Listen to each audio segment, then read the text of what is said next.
ప్రభువైన యేసుక్రీస్తు నామములో అందరికీ వందనాలు తెలియజేస్తున్నాం. మనం ఆరాధనలోకి సహాయకరంగా పేతురు రాసిన మొదటి పత్రిక 2:24 చదువుకొని ప్రార్థన చేసుకుందాం. పేతురు రాసిన మొదటి పత్రిక 2వ అధ్యాయం 24వ వచనం.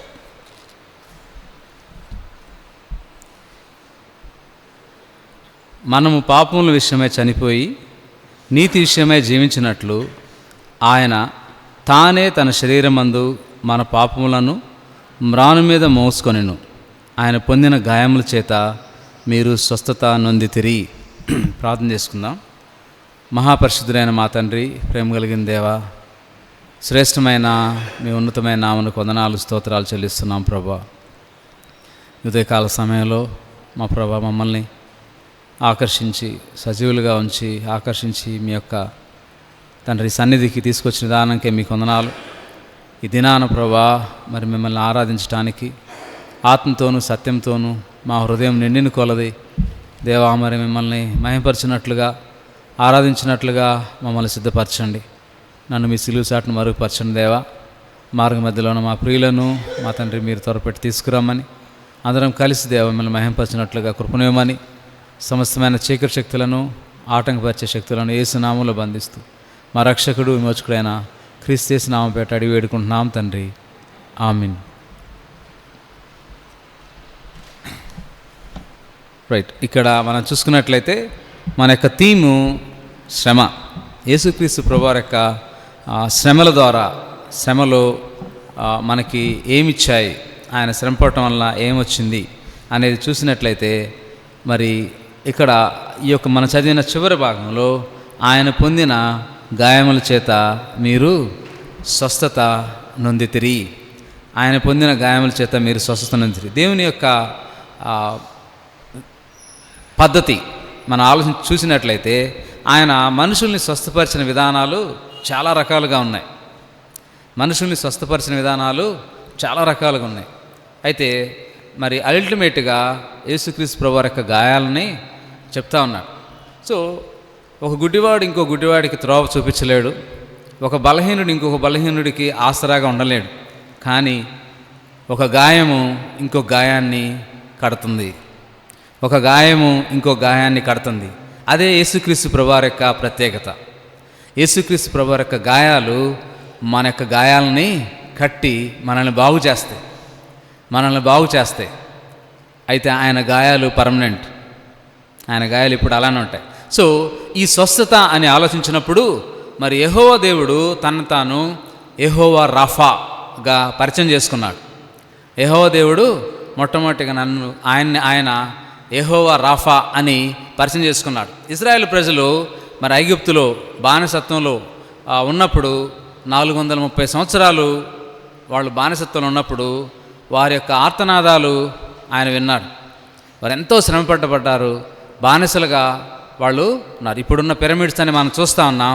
మరి బానిసలుగా ఉన్న ఇజ్రాయెల్ కట్టినవి అవి. ఎంత టెక్నాలజీ దానిలో వాడారు, రైట్? అంత శ్రమల్లో వారి యొక్క బాధను, వారి యొక్క రోదనను, మనోవేదనను చూసిన దేవుడు వాళ్ళని నేను విడిపిస్తాను, వాళ్ళని మరి నేను బయటకు తీసుకొస్తానని వాగ్దానం చేసినప్పుడు మరి మోషే 10 రకాలైన మరి ఆ క్రియలు లేదంటే ప్లేగ్స్ వాళ్ళ మీదకి రావటం అనేది మనం చూస్తూ ఉన్నాం. 10 రకాల రోగాలు వాళ్ళ మీదకి, ఆ యొక్క ఐగుప్తుల మీదకి, ఈజిప్షియన్స్ మీదకి అవి రావటం అనేది మనం చూసాం. వాటన్నిటినీ గమనిస్తూ ఉన్నప్పుడు మరి అవి వాళ్ళు ఇంతవరకు కని ఎరగని ఆ పరిస్థితులుగా మనం గమనించవచ్చు, రైట్? సో ఈ యొక్క ఆ పరిస్థితుల్లో వాళ్ళు విసిగిపోయి మీరు దయచేసి ఇక్కడి నుంచి వెళ్ళిపోండి, మీ ఇజ్రాయెల్ ప్రజలు మీరు దయచేసి ఇక్కడి నుంచి వెళ్ళిపోండి, ప్రతిసారి కఠినమవుతుంది, మళ్ళా మీరు ఇక్కడి నుంచి వెళ్ళిపోండి అని వాళ్ళు కోరుకున్నారు. హృదయపూర్తిగా మనస్ఫూర్తిగా ఐగుప్తీయులు ఇజ్రాయెల్ ప్రజలు మీరు వెళ్ళిపోండి, మీరేదో చేస్తున్నారు కదా చేసేసుకొని రండి వెళ్ళిపోండి అని పంపించారు. సో ఆ మార్గం మధ్యలో మరి వాళ్ళ యొక్క పరిస్థితిని మనం గమనించినట్లయితే తిరిగి మళ్ళా ఆ కీరకాయలకి తిరిగి మళ్ళా ఆ బానిసత్వానికి మళ్ళా వెళ్తారేమో అని దేవుడు వాళ్ళ యొక్క రూట్ని మార్చడం అనేది మనం క్లియర్గా దేవుడు రాసించిన గ్రంథంలో చూడొచ్చు. సో ఇట్లాంటి ఆ పరిస్థితిలో వాళ్ళు వెళ్తా ఉన్నారు. మరి వాళ్ళకి పగలు రాత్రి నడుస్తూనే ఉన్నారు. పగలు మేఘస్తంభంగా, రాత్రి అగ్నిస్తంభంగా ఆయన వారిని కాస్తూ వాళ్ళని తీసుకెళ్తా ఉన్నాడు. సో అంతమంది ప్రజలకి ఆహారం కానీ నీళ్ళు అనేవి చాలా కష్టం. వాళ్ళకి ఆల్రెడీ అక్కడ గోడౌన్స్ ఉన్నాయి కాబట్టి, యోసేపు కాలం నుంచి గోడౌన్స్ ఉన్నాయి కాబట్టి పండిన పంటని దాచుకొని చక్కగా తినేవాళ్ళు. మరి వీళ్ళు అరణ్యంలో నడిచి వెళ్తున్నప్పుడు వీళ్ళకి నీళ్లు కానీ లేకపోతే ఆహారం కానీ అన్ని లక్షల మందికి ఇవ్వటం అనేది చాలా కష్టం. సో అట్లాంటి పరిస్థితిలో వాళ్ళు వెళ్తూ ఉన్నప్పుడు మరి ఎర్ర సముద్రం ఎదురొచ్చింది. ఎర్ర సముద్రం యొక్క అనుభవంలోంచి వాళ్ళు మరి అక్కడ వాళ్ళ హృదయంలో ఉన్న చేదు బయట పెట్టారు. మమ్మల్ని చంపటానికి సమాధులు లేవని, అక్కడ సమాధులు లేవని మమ్మల్ని ఇక్కడికి తీసుకొచ్చారా అని. సో వాళ్ళ యొక్క హృదయం యొక్క స్వభావాన్ని వాళ్ళు అక్కడ బయట పెడతారు. అయితే అక్కడ దేవుడు మరి వాళ్ళని అద్భుతమైన రీతిలో కని విని ఎరగని ఆ పరిస్థితిలోంచి వాళ్ళని తీసుకెళ్తా ఉన్నాడు. కని విని ఎరగని పరిస్థితిలోంచి వాళ్ళని తీసుకెళ్ళిన తర్వాత మరి వాళ్ళు ఆ అరణ్యంలో ప్రయాణం చేస్తూ ఉన్నప్పుడు వాళ్ళకి దాహం అవుతుంది. అంతమందికి సరిపోయిన నీళ్లు దొరకవు.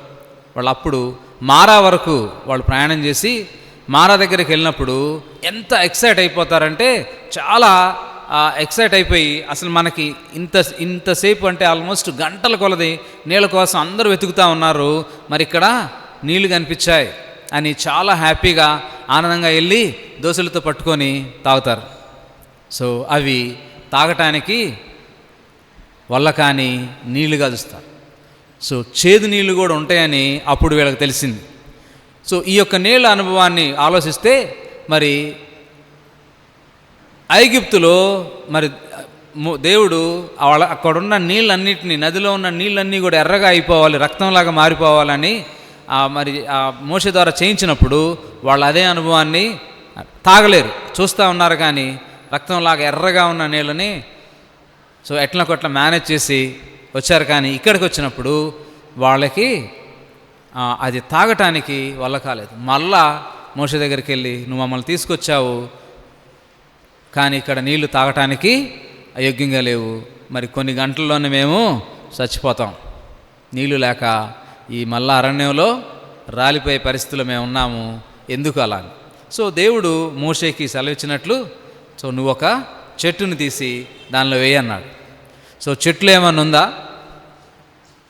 లేదు. కానీ అదంతా కూడా దేవుని యొక్క మాటలోనే అది ఉంది. సో ఆయన ఒబీడియన్స్ చూపించాడు. ఆ చెట్టుని వేసిన తర్వాత నీళ్లు మామూలుగా అవ్వచ్చు కదా, తాగటానికి యోగ్యమైన నీళ్లుగా అవ్వచ్చు కదా అని అంటే దేవుడు మరి చేదుకి కంప్లీట్ ఆపోజిట్ అయిన స్వీట్ తీయదనాన్ని, ఆ తీయని నీళ్ళని వాళ్ళకి ఇవ్వటం జరిగింది. కడుపారా తాగారు, చాలా ఎక్సైటెడ్. కానీ ఆ తర్వాత దేవుడు వాళ్ళని బట్టి ఒక మాట చెప్తూ ఉంటాడు. 15:26 నిర్గమాకాండము. ఒక్క నిమిషం సిస్టర్, అందరు దిద్దాం. 15:26 రైట్, 58వ పేజీ. మీ దేవుడైన యెహోవా వాక్కును శ్రద్ధగా విని ఆయన దృష్టికి న్యాయమైనది చేసి ఆయన ఆజ్ఞకు విధేయులై ఆయన కట్టడలన్నిటినీ అనుసరించి నడిచిన యెడల నేను ఐగుప్తీయులకు కలుగజేసిన రోగములలో ఏదియూ మీకు రానేను, నిన్ను స్వస్థపరచు యెహోవాను నేనే అని మొట్టమొదటిగా యెహోవా రాఫాగా ఆయన తను తాను పరిచయం చేసుకున్నాడు. ఈ యొక్క యెహోవా రాఫా అనేది యెహోవా అయితే అంటే ఉన్నవాడు, ఎగ్జిస్టింగ్. ఆ తర్వాత రాఫా సమకూర్చేవాడు, స్వస్థపరిచేవాడు, బాగు చేసేవాడు అని ఆయన పరిచయం చేస్తూ ఉన్నాడు. సో సమస్త మానవాళికి రోగానికి, అస్వస్థతకు, మరణానికి మూలం ఏంటి? రోగానికి, మరణానికి, అస్వస్థతకు మూలం ఏంటి అని అన్నప్పుడు మనకు తెలుసు దేవుని యొక్క వాక్యంలో అది పాపం. సో పాపము మనిషికి మరణాన్ని, రోగాన్ని, అస్వస్థతను, బలహీనతను తీసుకొచ్చింది. సో ఆ తర్వాత సెపరేషన్ కూడా ఈ రోగం అనేది, ఈ పాపం అనేది తీసుకొచ్చింది. కాబట్టి ఇంతవరకు ఏమంటారంటే, నేనే పాపం చేయలేదు, దేవుడు నాకు ఎందుకు ఇలా చేస్తున్నాడు, నేను పాపిని కాదండి, నేను చాలా పరిశుద్ధుణ్ణి, నాకెందుకు, నేనెందుకు ఒప్పుకోవాలి అని చెప్తా ఉన్నాను. సో జీవితంలో బాధ కానీ, శ్రమ కానీ, నొప్పిని కానీ అనుభవించని మనిషి ఎవరైనా ఉంటారా భూమి మీద? పుట్టినప్పటి నుంచి చనిపోయే వరకు నాకు ఎటువంటి నొప్పి కలగలేదండి, నా లైఫ్ అంతా కూడా చాలా నార్మల్గా అయిపోయింది అని చెప్పగలిగే వ్యక్తి బహుశా ఎవరు ఉండకపోవచ్చు. సో ఇంతవరకు అలాంటి వ్యక్తులు మనం చెప్పి ఉండలేదు, బహుశా చెప్పరు కూడా. ఎందుకనంటే పాపం వాళ్ళని వెళ్తూ ఉంది. కాబట్టి నేను ఇంతవరకు ఏమి చేయలేదు అని మనం చెప్తున్నాం, కానీ మన యొక్క మరణానికి కారణం పాపమే, మన యొక్క నొప్పికి కారణం పాపమే, మన యొక్క రోగానికి కారణం పాపమే. మనం చేశామని కాదు, కానీ మరి అది మన యొక్క జీవితాలని ఏలే పరిస్థితిలోకి మనం వచ్చున్నాం. సో కాబట్టి దేవుడు ఇక్కడ తను తాను బాగు చేసేవాడుగా, తిరిగి సమకూర్చేవాడుగా, రెస్టోరర్గా, హీలర్గా, క్యూర్ చేసే దేవుడుగా తను తాను పరిచయం చేసుకుంటూ చెప్తా ఉన్నాడు, నీ యొక్క శరీరానికి, నీ యొక్క మనసుకి, నీ యొక్క ఆత్మకు పట్టిన ఆ బలహీనతను, దాని నుంచి నేను నిన్ను తిరిగి సమకూరుస్తాను. ఎగ్జాంపుల్ మనం చూసుకున్నట్లయితే, అద్దం పగిలిపోతుంది. పగిలిన అద్దాన్ని మనిషి ఏదో రకంగా అతికిస్తాడు. పగిలిన అద్దాన్ని అతికించవచ్చు, కానీ ఆ పగిలిన అద్దాన్ని యేసుక్రీస్తు ప్రభువారి దగ్గర తీసుకెళ్తే కొత్తదిగా చేస్తాడు. యేసుక్రీస్తు ప్రభువారిలో ఉన్న ఆ క్రియేటివిటీ, లేదంటే ఆయన ఉన్న శక్తి ఏందనంటే, పగిలిపోయిన అద్దాన్ని మరలా కొత్తదిగా చేయగలడు. అలాంటి మన యొక్క జీవితాలని ఆయన కొత్తగా చేశాడు, స్వస్థత చేశాడు. అంటే అంతకుముందు ఈ రోగం నాకు లేదు, అంతకుముందు ఈ గాయం నాకు లేదు అన్నట్లుగా ఆయన స్వస్థపరుస్తాడు.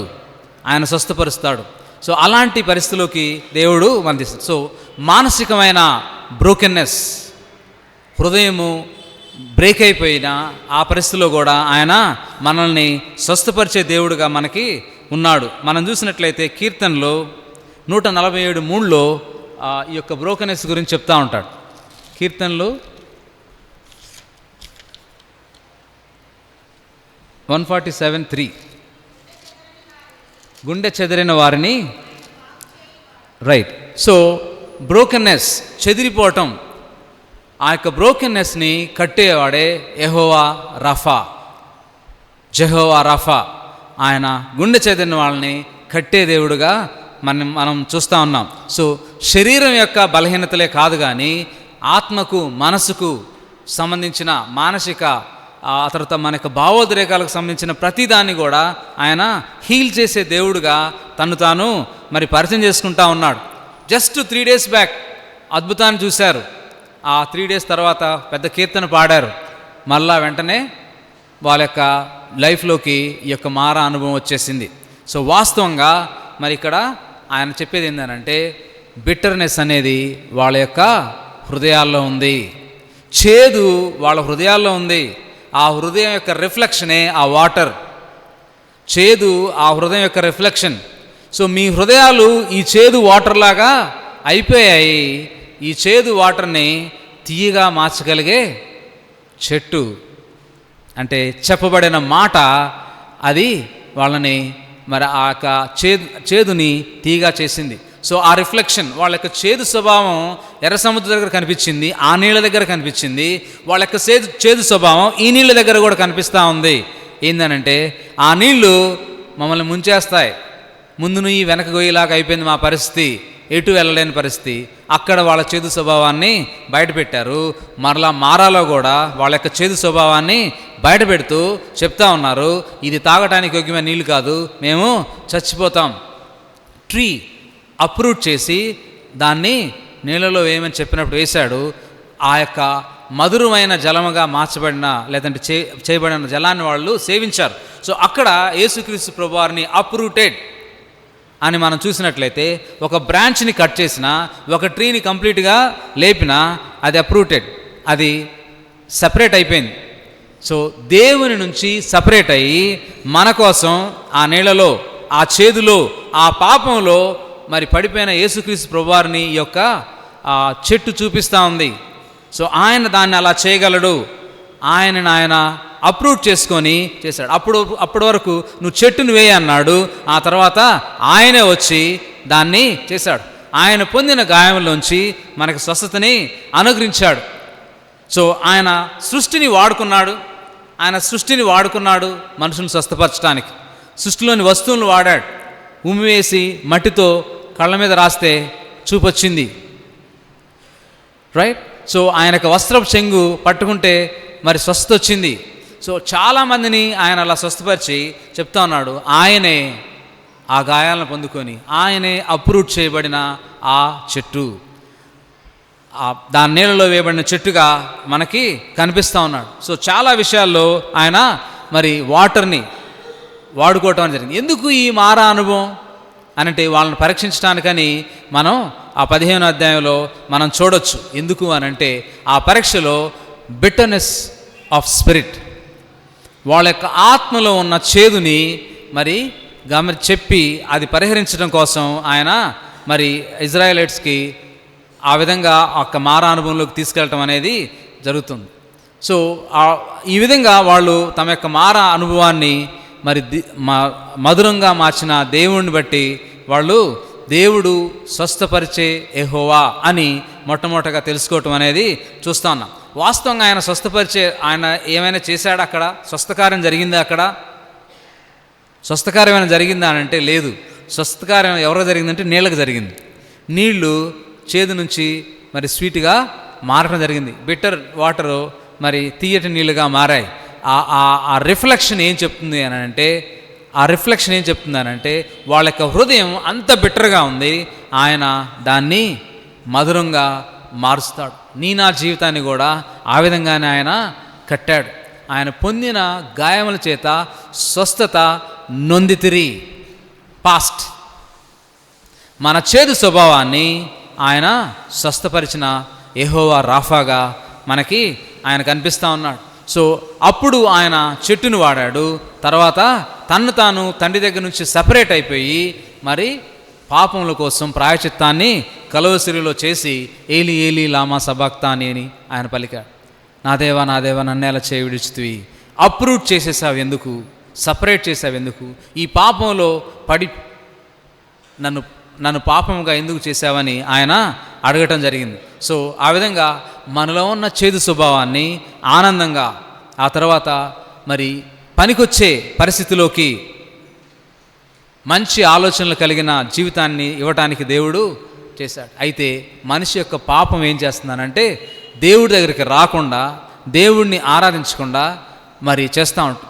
దేవుడు నాకు ఈ రోగాన్ని ఎందుకు తీసేయలేదు, నాకు స్వస్థత రాలేదే అని ఇంకా సనుక్కునే పరిస్థితిలోకే మనిషి ఉన్నారు. సో ఆయన యెహోవా రాఫాగా ఎక్కడున్నాడంటే మొట్టమొదటగా ఎటర్నిటీకి, నిత్యత్వానికి మనల్ని స్వస్థపరిచాడు. మన శరీరాలలో స్వస్థతని అనుగ్రహించాడు. మన మానసికమైన బంధకాలని, మనసు ఒత్తిడిలో ఉన్నప్పుడు, గుండె చెదిరిపోయి ఉన్నప్పుడు, బ్రోకెన్ హార్టెడ్గా మనం ఉన్నప్పుడు, మన మైండ్ అంతా కూడా చాలా బాధల్లో నలిగిపోతూ ఉన్నప్పుడు పరిస్థితుల్లో ఆయన నిలబడి చెప్తా ఉన్నమాట ఏంటంటే, నేను ఆల్రెడీ ఆ బాధలోంచి వెళ్ళాను, నేను ఆ యొక్క పరిస్థితిలోంచి వెళ్ళాను, కాబట్టి నా గాయాలు నా వైపు చూస్తే నీకు స్వస్థత కలుగుతుంది అని. సో ఆ విధంగా మనలో ఉన్న బిట్టర్నెస్ని, చేదుని తీసివేసి స్వస్థ చేసిన దేవుడుగా ఉన్నాడు. దయనీయమైన నీచమైన పరిస్థితిలో ఉన్న మనల్ని ఆయన దయచూపి ఆ స్వభావాన్ని మార్చాడు. సో కాబట్టి జనరల్గా చేదు ఎలా వస్తుంది అంటే మనకు చేదు యొక్క రూట్ తెలుసు. దాని యొక్క రూట్ ఎక్కడుందనంటే పాపం.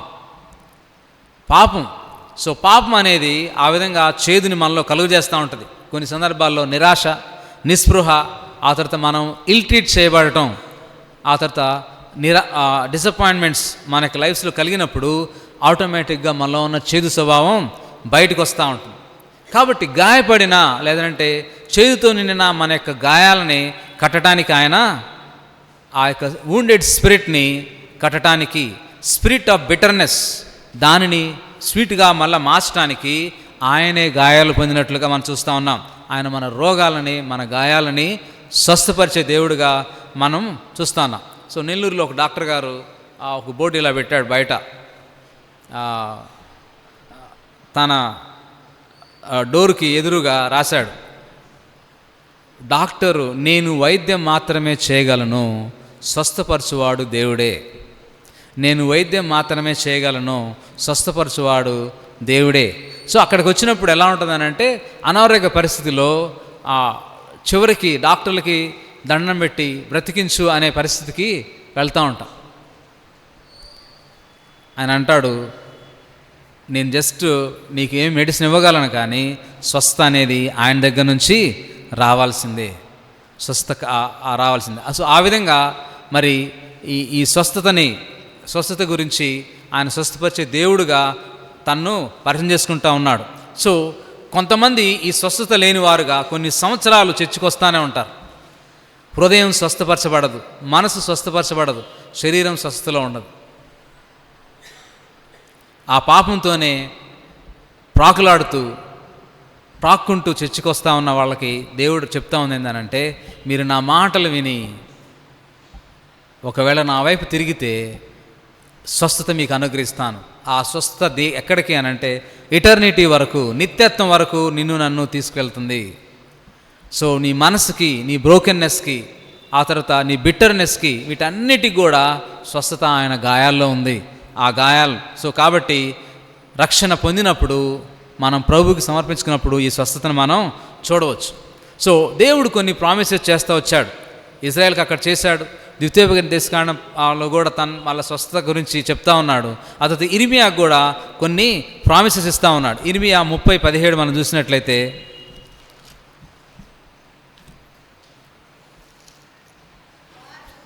వారు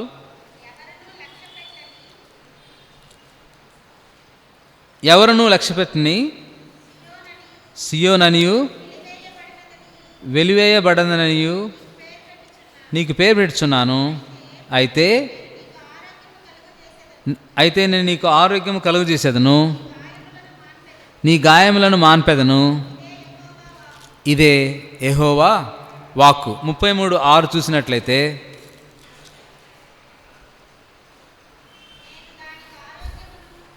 నేను దానికి ఆరోగ్యమును స్వస్థతను మరలా రప్పించుచున్నాను, వారిని స్వస్థపరుచున్నాను,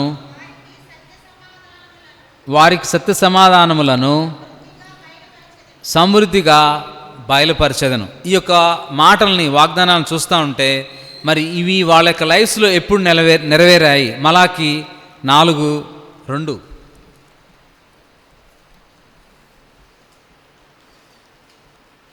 అయితే 787 పేజీ. అయితే నా నామమందు భయభక్తులు గలవారగు మీకు నీతి సూర్యుడు ఉదయించును, అతని రెక్కలు ఆరోగ్యము కలుగుజేయును. కనుక మీరు బయలుదేరి క్రొవ్విన దూడలు గంతులు వేయినట్లు గంతులు వేయరు. ఇక్కడ ఆయన రెక్కలు ఆరోగ్యాన్ని కలుగజేయును. సో ఈ ప్రామిసెస్, ఈ యొక్క వాగ్దానాలన్నీ కూడా మరి యేసుక్రీస్తు ప్రభువారిలో నెరవేరినట్లుగా మనం చూస్తూ ఉన్నాం. ఈ ప్రామిసెస్ అన్నీ కూడా మీకు మరలా నేను స్వస్థనిస్తాను అంటే అర్థం ఏంటి?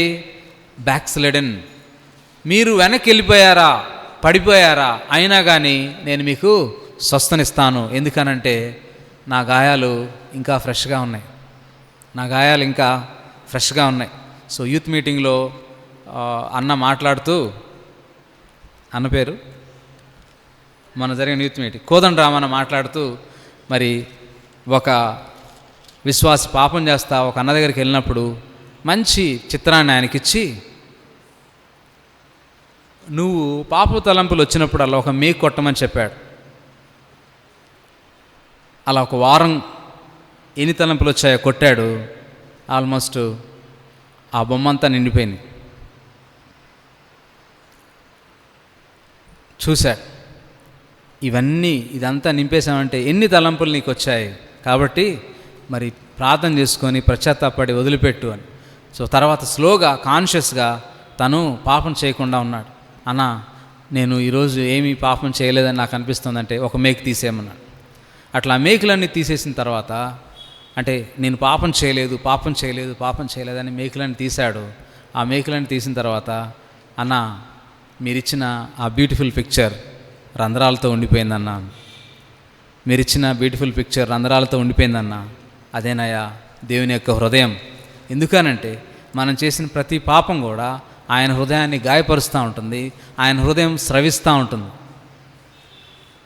అందుకనే తిరిగి స్వస్థత నీకు నాకు కలుగుతుంది. మనందరికీ స్వస్థత తిరిగి ఆయన గాయాల్లోంచి కలుగుతూ ఉంటుంది. సో ఆ హృదయం మారిద్దా, మళ్ళా బ్యూటిఫుల్గా అవుతుందా? అదంతే. ఒక్కసారి వేసిన బ్యూటిఫుల్ పిక్చర్ని మేకులతో కొట్టిన తర్వాత నువ్వు మేకులు తీసేస్తే గాయాలు పోవు. యేసుక్రీస్తు ప్రభువు యొక్క గాయాలు అలాంటివి. తిరిగి మరలా స్వస్థతను అనుగ్రహించే గాయాలు. తిరిగి పడిపోయినా కానీ మరలా కడతాను, తిరిగి నేను నీకు స్వస్థతను అనుగ్రహిస్తాను, తిరిగి నేను చేస్తాను అని ఆయన చెప్తా ఉన్నాను. సో మనం ఎప్పుడు ఆలోచించేది అంటే శారీరకంగా శరీరానుసారంగానే మనం చూస్తూ ఉంటాం, నాకు శరీరానుసారంగా స్వస్థత కావాలని. కారణం ఏంటంటే ఎప్పుడూ జీవించుండడానికి చేసిన శరీరం పాపానికి లోనవటం వల్ల మరణానికి దారితీస్తుంది. కాబట్టి అది కృషించిపోతుంది. కానీ ఎటర్నిటీకి సిద్ధపరిచేది ఆ క్రీస్తు గాయాలే. ఆయన పొందిన గాయముల చేత మనకి స్వస్థత కలుగుతుంది. మన యొక్క ఆత్మని, గాయపడిన పాపంతో గాయపరచబడిన మన ఆత్మని స్వస్థపరుస్తుంది. ఇంకా స్రవిస్తానే ఉంది ఆయన రక్తం. ఆయన యొక్క బ్యూటిఫుల్ హార్ట్ మన యొక్క పాపాలతో మేకులతో అది గాయపరచబడి ఉంది. అది ఇంకా చెప్తాను. సో నేను హీల్ చేస్తాను. ఎందుకు అనంటే నా గుండెలో ఆల్రెడీ మీ పాపాలు రక్తాన్ని స్రవింపజేస్తూనే ఉన్నాయి. సో మనకు జరిగిన ప్రతి పెయిన్ఫుల్ వూండ్ నుంచి, బాధకరమైన ప్రతి గాయం నుంచి ఆయన స్వస్థపరుస్తాడు.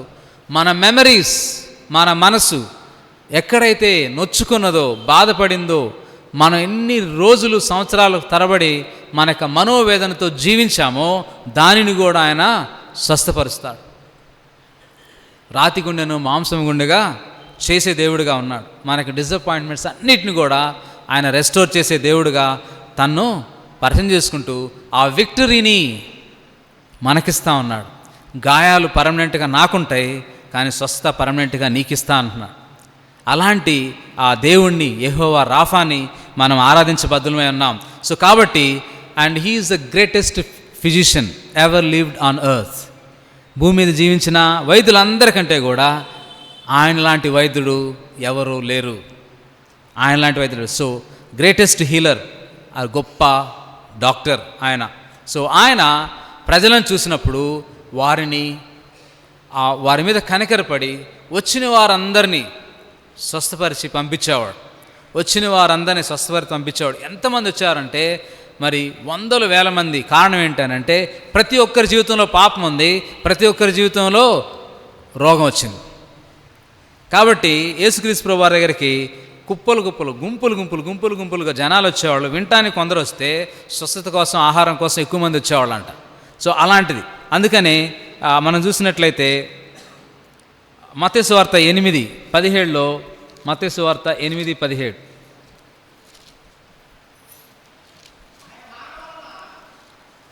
ఆయన మాట వలన దెయ్యములను వెళ్ళగొట్టి రోగుల నెల్లను స్వస్థపరిచెను. అందువలన ఆయనే మన బలహీనతలను వహించుకొని మన రోగములను భరించును అని ప్రవక్త అయిన యెషయా ద్వారా చెప్పబడినది నెరవేరెను. సో అక్కడున్న ప్రజలు వాళ్ళందరి ఎంతమంది రోగులు వచ్చారో అంతమంది రోగులకి ఆయన స్వస్థనిచ్చి పంపించేవాడు. చాలా రెఫరెన్సులు ఉన్నాయి ఆయన చేసిన వాటిలో. మత్తయి సువార్త 4:23లో ఉంటుంది. ఆ తర్వాత మార్కు 5:34లో, 2:17 ఇట్లాగా చాలా రెఫరెన్స్లో ఆయన వచ్చిన వాళ్ళందరికీ ఇన్స్టెంట్గా వచ్చిన అందరికీ స్వస్థ చేసి వెళ్ళేవాడు. సో మనం కనుక హాస్పిటల్స్కి వెళ్తే ఇప్పుడు 24 అవర్స్ ఉండే, అంతకుముందు వైద్యులు తక్కువ, టైం అయిపోగానే మూసేసుకుని వెళ్ళిపోతారు, ఆదివారం రాగానే రారు. సో అందుబాటులో లేని వైద్యుల గురించి మనం చూస్తే ఈ పరమ వైద్యుడు వచ్చిన వాళ్ళందరినీ స్వస్థపరిచి వెళ్ళాడు. వచ్చిన వారందరూ స్వస్థపరిచి, ఒక్కోసారి తెల్లారేది, ఒక్కోసారి మిడ్ నైట్ అయ్యేది, అయినా కానీ అందరు రోగులందరినీ స్వస్థపరిచి వాళ్ళ మీద కనికరం చూపించేశాడు. ఎందుకు అనంటే ఆయన పర్మనెంట్ సొల్యూషన్ ఇవ్వటానికి వచ్చాడు కాబట్టి. యెషయా గ్రంథం 53:4లో ఆ యొక్క మాటలు మనం ధ్యానిస్తూ ఉంటాం. యెషయా గ్రంథం 53:4, నిశ్చయముగా అతడు మన రోగములను భరించెను, మన వ్యసనములను వహించెను, అయినను మొత్తబడిన వానిగాను, దేవుని వలన బాధింపబడిన వానిగాను, శ్రమ నొందిన వానిగాను మనం అతనిని ఎంచితిమి. సో ఇంకా మన 5 చూసినట్లయితే మధ్యలో అతడు పొందిన దెబ్బల చేత మనకు స్వస్థత కలుగుచున్నది. అతను పొందిన దెబ్బల చేత మనకు స్వస్థత కలుగుచున్నది. సో ఆయన వాళ్ళందరినీ కూడా స్వస్థపరచడం అనేది చూస్తూ ఉన్నాం. ఇరిమియా మలాకీ వరకు దేవుడిచ్చిన వాగ్దానాన్ని యేసుక్రీస్తు ప్రభువారిలో నెరవేర్చినట్లుగా చూస్తూ ఉన్నాం. ఆయన సంపూర్ణంగా వారిని స్వస్థపరచను. మత్తయి సువార్త 14:14 చూసినట్లయితే మరి అక్కడ కూడా ఇలాంటి సందర్భం మనకు కనిపిస్తూ ఉంటుంది. ఆయన వచ్చి ఆ గొప్ప సమూహమును చూచి 15వ పేజీ, వారి మీద కనికరపడి వారిలో రోగులైన వారిని స్వస్థపరచెను. ఎట్లా అనంటే గొప్ప సమూహం అంటే కౌంట్లెస్, నిల్చొని లెక్క పెట్టలేనంతమంది జనాలని ఆయన చూస్తున్నాడు. కీర్తనకారుడు కూడా మరి 103వ కీర్తన 103:3, ఆయన నీ దోషములన్నిటినీ క్షమించువాడు, నీ రోగములన్నిటినీ స్వస్థపరచువాడు. ఇంగ్లీష్ ట్రాన్స్లేషన్లో మీ రోగములన్నిటిని కూడా స్వస్థపరిచేవాడు, సంఘటనలన్నిటినీ కూడా కుదిర్చేవాడు, స్వస్థపరిచేవాడు. ఆ తర్వాత మన గాయాల విషయంలో 107:20 చూసినట్లయితే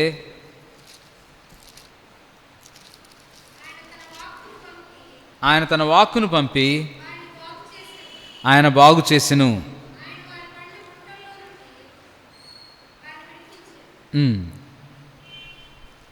రైట్.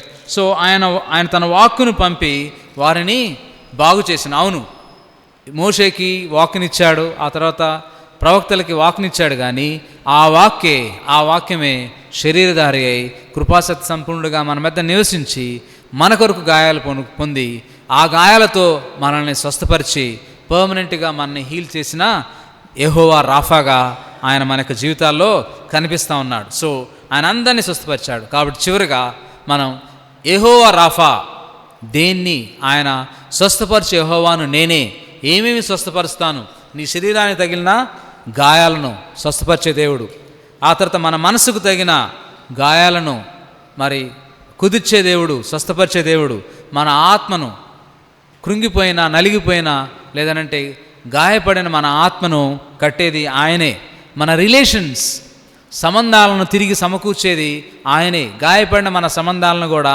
ఆయన కడతాడు, గాయపడిన మన మనసులను, విరిగిపోయిన మన మనసులను, బ్రోకెన్నెస్ దాని నుంచి ఆయన కడతాడు. ఆ తర్వాత దేశాలని బాగు చేసేది ఆయన గాయాలే. నీ దేశాన్ని స్వస్థపరుస్తాను, దేశాన్ని స్వస్థపరిచేది కూడా ఆయన. కాబట్టి ఎటర్నిటీకి, నిత్యత్వానికి నన్ను నిన్ను స్వస్థపరిచాడు. ఆయన పొందిన గాయముల చేత మీరు స్వస్థత నొందితిరి అనంటే ఫిజికల్గా మనం తీసుకోవటం కాదు, కానీ ఆత్మీయంగా మనం వెళ్ళాలి. ఎందుకనంటే వాస్తవంగా నీళ్ళు చేదుగా ఉన్నాయి, నేను స్వస్థపరిచే యెహోవానని వాళ్ళకి చెప్తా ఉన్నాడు. అలాగనే ఇక్కడ ఆయన గాయాలు పొందాడు, కాకపోతే ఆ గాయాలు మనకు స్వస్థనిచ్చాయి, ఇటర్నిటీకి నిన్ను నన్ను సిద్ధపరిచాయి. కాబట్టి జీసస్ రాఫా, యెహోవా our healer, Jehovah our healer, యెహోవా రాఫాగా నీకు నాకు దేవుడు ఉన్నాడు. కాబట్టి దేవుని యొక్క స్వస్థత అనేది మనం ఎక్స్పెక్ట్ చేసినట్లుగా రాదు. రైట్. నేను సెకండ్ వేవ్లో హాస్పిటల్లో ఉన్నప్పుడు ఆల్మోస్ట్ మెసేజ్ పంపిస్తూ ఉన్నాను, వస్తాడో లేదో చెప్పలేము, ఏ రోజు ఏ న్యూస్ వస్తుంది, ఎట్లాంటి పరిస్థితి వస్తుందన్న ఆ స్థితిలో ఉన్నప్పుడు మానసికంగా నలిగిపోయి, శారీరకంగా కృంగిపోయి, బెడ్ రిడన్ అయిపోయి, బెడ్కు మాత్రమే ఉండి, ఆల్మోస్ట్ బెడ్ ఎప్పుడు కూడా తడుస్తూనే ఉండేది నా బెడ్. ఎందుకు అనంటే 24 hours ఫీవర్ ఉండేది, 106 వరకు వచ్చేది, ఆ తర్వాత మైగ్రేన్ ఉండేది, తినడానికి నోరు పొక్కిపోయి ఉండేది, ఏమీ వెళ్ళేది కాదు లోపలికి. బెడ్ రిడన్ సిఎంసి రాయవెల్లూరులో మరి 2021 మే నుంచి, మే లాస్ట్లో వెళ్ళాను, మరి జూన్ జూలై వరకు ఆల్మోస్ట్ అక్కడే ఉన్నా. జూన్లో డిశ్చార్జ్ చేశారు, జూలై మళ్ళా అక్కడే ఆ చుట్టుపక్కలే ఉండి వెళ్ళాను. సో ఆ పరిస్థితుల్లో ఎలాంటిదనంటే మానసికమైన ఒత్తిడి, నా లైఫ్కి ఏమైపోతుంది, ఇది తగ్గుతుందా లేదా, వాక్యం చదవలేని పరిస్థితి, శబ్దాలు వినలేని పరిస్థితి. సో ఆ పరిస్థితి బెడ్ రిడన్ అలా అయిపోయి ఉన్నప్పుడు ఆ వేడిని తగ్గించడానికి డాక్టర్ చెప్పింది తడిగుడ్డ పెడతానే ఉండాలని. ఇట్లా కాదని వాటర్ బాటిల్కి హోల్డ్ చేసి నీళ్లు పోస్తున్నారు, గంటకు ఒకసారి నీళ్లతో అట్లా తడిపితేనే కొంచెం ఉండేది. సో 24 గంటల ఫీవర్తో వెళ్ళి 23 గంటల ఫీవర్తో బయటకు వచ్చాను నేను. స్వస్థత వచ్చిందా? రాలేదు.